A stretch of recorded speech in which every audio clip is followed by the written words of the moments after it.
سلام دکتر عزیز، به مedi Medix خوش آمدین. امیدالله فیضی هستم. با سلسله درس های آناتومی من امروز در مورد کاردیاک کاندکشن سیستم صحبت میکنیم، یعنی سیستم برقی قلب که این سیستم متشکل از نودها و همچنان از شبکه های می باشند که در قسمت قلب موجود می باشند که در مورد از امروز صحبت میکنیم. ببینید کدام بخش ها هستند که در اینجا شامل می باشند در کاردیاک کاندکشن سیستم.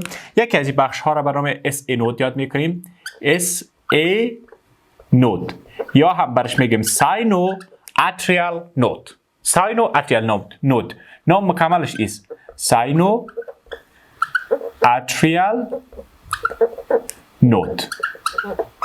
پس یه اولش شد یک نودی که در کاردیاک کاندکشن سیستم شامل است، او اس ای نود است. دومش AV نود، AV نود یا هم برش میگیم اتریو ventricular یا ventricle نود. بعد از این بندل برانچز هست، بندل برانچ یا هم برش میگیم بندل آف هس، بندل آف هس که بندل برانچ یا بندل آف هس باز بعد دو بخش تقسیم میشن خودشان. یکی میگیم رایت بندل برانچ، right bundle branch و همچنان left bundle branch، left bundle branch و بالاخره در نهایت به شبکه های دیگی که به نام پارکنجی فایبرز یا فایبرهای پارکنجی هستند یا هم به نام سب اندوکاردیال پلکسوس یادشان میکنیم به یا ختم میشن. پارکنجی فایبرز و یا هم سب اندوکاردیال پلکسوس. اینیا که هستن تمامشان، تمام این ساختمان هایی که ما در این قسمت نوشته کردیم با اجزای تشکیل دهنده کاردیاک کاندکشن سیستم می باشن. یعنی اینمی سیستم متشکل از اینی ساختمان ها است که اینمی ساختمان ها دو شامل می باشن. الان میایم سر هر کدام از این ما صحبت میکنیم. ببینید اول در مورد SA نود ما میخوایم صحبت کنم. اول این چیزی که ما صحبت میکنم چی است؟ او عبارت از SA نود است. در این قسمت نوشته میکنم SA نود. در SA نود بیاین که موقعیت شه برای شما در این قسمت بگویم. SA نود مجموعی از حجرات می باشند که در تولید سیالات برقی در قلب رول دارند که برام پیس میکر قلب هم یادش میکنیم. موقعیت از این دقیقاً در قسمت رایت اتریوم می باشه. در کجا موقعیت داره؟ در رایت اتریوم. موقعیت از این دقیقاً در قسمت رایت اتریوم. در این قسمت برای شما نوشته میکنم موقعیت شه. ببینین لوکیشن یا موقعیت SA نود در کجا هست؟ لوکیشنش که است در قسمت رایت اتریوم ولی در سوپریورش. سوپریور. ببینین اولین گپ SA نود از جمله کاردیاک کاندکشن سیستم از جمله اجزای تشکیل دهندهشان است. یک گپ. دوم در تولید سیالات برقی رول داره، به حیث پیس میکر قلب عمل میکنه. موقعیتش در کجاست؟ ببینین موقعیت از این در قسمت سوپریور رایت اتریوم. یک گپ در سوپریور. دوم در قسمت پوستریو لیترالش، پوستریو لیترال آف رایت اتریوم. یعنی در رایت اتریوم قرار داره ولی در کجاش قرار داره؟ در قسمت سوپریور یعنی بالایی یا علویش. یک گپ. در قسمت پوستریورش، پوستریور به این معنی که در خلفش، این خود دیوار قدامی هم داره دیوار خلفی هم داره، در خلفش قرار داره. لیترال به این معنی که در طرف وحشی یا جنوب قرار داره. ببینید به اون طرف نیست بلکه به این طرف است. به این خاطر موقعیت از این میگم سوپریور پوستریور لیترال آف رایت اتریوم. و همچنان در قسمت پایین below and slightly lateral to see superior vena cava opening. یعنی ببینید اینمی است SA نود. SA نود موقعیت دقیقش در کجا هست؟ در رایت اتریوم است. در رایت اتریوم اینال ببینین در قسمت نزدیک اونو ساحه که سوپریور وینا کیوا در اینجا باز میشه. اینی خو SA نود است، درست است؟ نزدیک از این خو اونو بالای از این سوپریور وینا کیوا قرار داره. اینی سوپریور وینا کیوا است. اما محلی که سوپریور وینا کیوا در رایت اتریوم باز میشه، این دقیقاً در پایین از او قرار داره. ببینید در اینجا سوپریور وینا کیوا در پایین از او قرار داره و کمی به طرف لترالش، ببینین به اون طرفش نیست، این طرف میدیالش میشه، این طرف لترال سوپریور وینا کیوا است، به طرف لترالش قرار داره در این ساحه. پس این شد موقعیت دقیق از این نود. همچنان در قسمت سوپریور کرستا ترمینالیس ما در ویدیوهای قبلی برای شما گفتم کدام ساختمان میگن. در قسمت بالای کرستا ترمینالیس قرار داره. اینی ساحه اگر کرستا ترمینالیس باشه، این در بالای کرستا ترمینالیس دقیقاً قرار داره. سوپریور تو کرستا ترمینالیس. در قسمت علوی چی قرار داره؟ کرستا ترمینالیس قرار داره. این شد لوکیشن اس ای نود.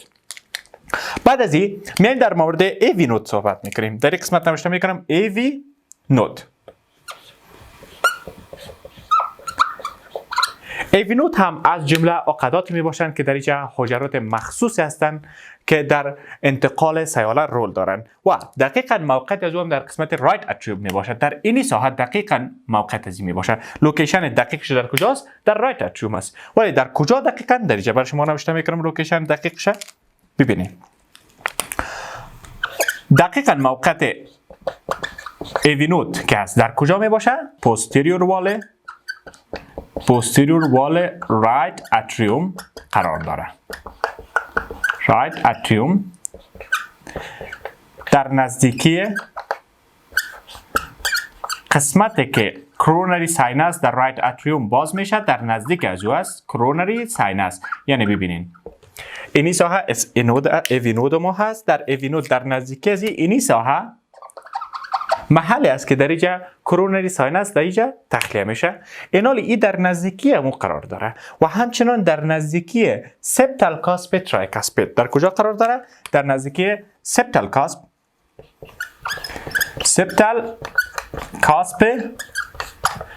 ترایکاسپید والف در این ساحه قرار داره. خب گپای ما را تا این ساحه جمع میکنیم. ببینید در مورد کاردیاک کاندکشن سیستم ما صحبت کردیم. در کاردیاک کاندکشن سیستم برای شما گفتم که اینی ساختمان ها که از در اوجا شامل می باشه. اس ای نود، ای وی نود و بندل برانش ها و بالاخره پرکنجی فایبر ها. آمدیم اول در مورد اس ای نود صحبت کردیم. اس ای نود مسئول تولید سیالات برق در قلب می باشه و پیس میکر قلب است. موقعیتش گفتیم در کجا هست؟ این موقعیتش است که در این قسمت بر شما گفتم که در قسمت رایت اتریوم موقعیت می داشته باشه. و بعد اومدیم در مورد ای وی نود صحبت کردیم. ای وی نود هم گفتیم که در رایت اتریوم می باشه و این در انتقال سیالات رول داره. این دو دانه در موردش صحبت کردیم. بعد از این میایم در مورد بندل برانش ها یا بندل اف هس صحبت میکنیم. در این قسمت نوشته میکنم بندل اف هس. بندل اف هس که در قسمت ممبرانوس پارت اف انتراونتریکولار سپتوم قرار داره. یعنی در اینی ساحه قرار داره. بر شما گفتم که انتراونتریکولار سپتوم به دو بخش تقسیم میشه. یک قسمتی که بر سه علویش که است او ممبرانوس است، خوشایی است. قسمت پایینی از که است دوی بر سه از ادامش ماسکولار است یا عضلی می باشه. پس از این قسمت در اینی ساحه پس در این قسمت چی قرار داره؟ بندل اف هس در این ساحه قرار داره. خب ببینین اینال بندل اف هس در کجا قرار داشت؟ اینجا برای شما نوشته میکنم در قسمت لوکیشن از که است در قسمت ممبرانوس پارت انتراونتریکولار سپتوم می باشه. باز بالاخره بندل اف هس هم در چی رول داره؟ در انتقال سیالات برقی رول داره. سیالات برقی که از ای وی نود آمده از اس ای نود آمده به ای وی نود، از ای وی نود منتقل میشه به بندل اف هس، از بندل اف هس ایناله به قسمت پایین منتقل میشه و دیگه ساحات منتقل میشه. ایناله این به دو بخش تقسیم میشه. به چند بخش تقسیم میشه؟ به دو بخش. یک بخش ازی به این طرف میره به طرف راست و یک بخش ازی میره به طرف چپ. اینی که به طرف راست آمده اینو میگیم رایت بندل برانش، right bundle branch و او که به طرف چپ است او را میگیم left bundle branch. right bundle branch و left bundle branch. right bundle branch ما که هست ببینید به طرف راست که آمده این در قسمت سبتو مارجینال مسئله که در این ساحه بود در او سیر میکنه. برای شما در ویدیوهای قبلی ما گفته بودم یک عضله به این قسمت در طرف راست در نزدیکی سپتوم در اینجا قرار داره. اینی عضله رو به نام سبتو مارجینال مسل یاد میکنیم که رایت بندل برانش که است اینال دمو سبتو مارجینال مسل در سپتو مارجینال چی میکنه؟ در اونجا سیر میکنه. سیر ازی در اونجاست. ولی لفت بندل برانش که است در کجا سیر میکنه؟ در قسمت ماسکولار پارت انترا ونتریکولار سپتوم در این ساحه این سیر میکنه. به این شکل سیر میکنه. بعد از او بالاخره رایت بندل برانش و لفت بندل برانش در این ساحه که رسیدن هر دویش با شعبات تقسیم میشن که این شعبات ما به نام پرکنجی فایبرز یاد میکنیم. به نام چی یاد میکنیم؟ به نام پرکنجی فایبرها یادشون میکنیم. شعباتی هستند که اینیا را به نام پرکنجی فایبرز یاد میکنیم که پرکنجی فایبرز بالاخره همون سیالات که آمده و تمام ساحات قلب او را میرساند. همچنان این را گفتیم به نام سب اندوکاردیال پلکسوس یاد میکنیم یا شبکه هایی که در تحت اندوکاردیوم قرار دارند.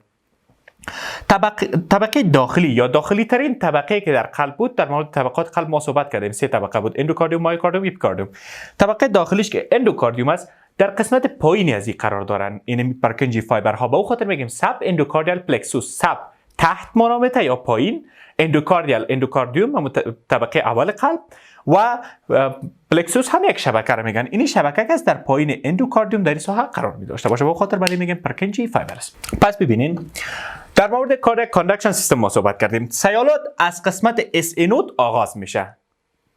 تولید کننده سیالات کی شد؟ اس نود. اینمی سیاله ها باز توسط بعض پتوی ها یا مسیرهای هستند. به این شکل مسیرهای موجود می باشه. توسط این مسیرها منتقل میشن به ای نود. سیالاتی که تولید شد منتقل میشه به ای نود توسط مسیرهایی که یارا به نام انتر نودال پتوی یاد میکنیم. در این قسمت برای شما نوشته میکنم. یار به نام چی یاد میکنیم؟ میگیم انتر نودال پتوی، یعنی مسیرهای در میان دو دانه نود یا عقدات. این عقدات که هستن متشکل از حجراتی می باشن که در تولید سیالات برقی رول دارن. انتر نودال پتوی و به این شکل سیالات از اس نود هم منتقل میشه به قسمت لفت اتریوم که باز ایره به نام انترا اتریال یاد میکنیم. میگیم انترا اتریال پتوی. انتر اتریال پتوی مسیری است که میان آذینات می باشه. خب سیالات تولید شده از اس نود توسط انترا اتریال پتوی یا انترنودال پتوی بالاخره منتشر شد. ایناله سیالات توسط انترا نودال پتوی بالاخره تمامشان میان به قسمت ای نود. ای نود یگانه راهی است که از این طریق میتونه سیالات منتقل شوه از میان از قسمت اتریوم به ونتریکل سیالات منتقل شوه. یگانه مسیری که میتونه سیالات از اتریوم به ونتریکل بره او ای نود است. از ای نود بالاخره سیالات میرسه به قسمت بندل اف هیس. از بندل اف هیس که در این ساحه در قسمت ممبران و سپارت بود با دو بخش تقسیم میشه. یکی رایت بندل برانش، دیگه لفت بندل برانش. رایت بندل برانش ما در سپتو مارجینال ماسلز در این ساحه سیر میکنه و لفت بندل برانش ما در ماسکولار پارت انتراونتریکولار سپتوم سیر میکنه. بالاخره هر دوی از این به شعبات تقسیم میشن که به نام پرکنجی فایبر یا هم به نام سب اندوکاردیال پلکسوس یاد میکنیم که در قسمت تحت اندوکاردیوم قرار داره و سیالات به تمام ساحات قلب میرسونه. یک چیز دیگر که بر شما گفته بودم، اس نود توسط اس نودال آرتری سپلای میشه که یک شعبه از رایت کورونری آرتری بود و ای نود توسط ای نودال آرتری سپلای میشه که یک شعبه از رایت کورونری آرتری ای هم بود. خب دکتر سیبای عزیز، این بود بحث امروز ما. خدا کنه که شما از یک زیر آموخته باشین. تا بعد، خداوند یار و مددگار.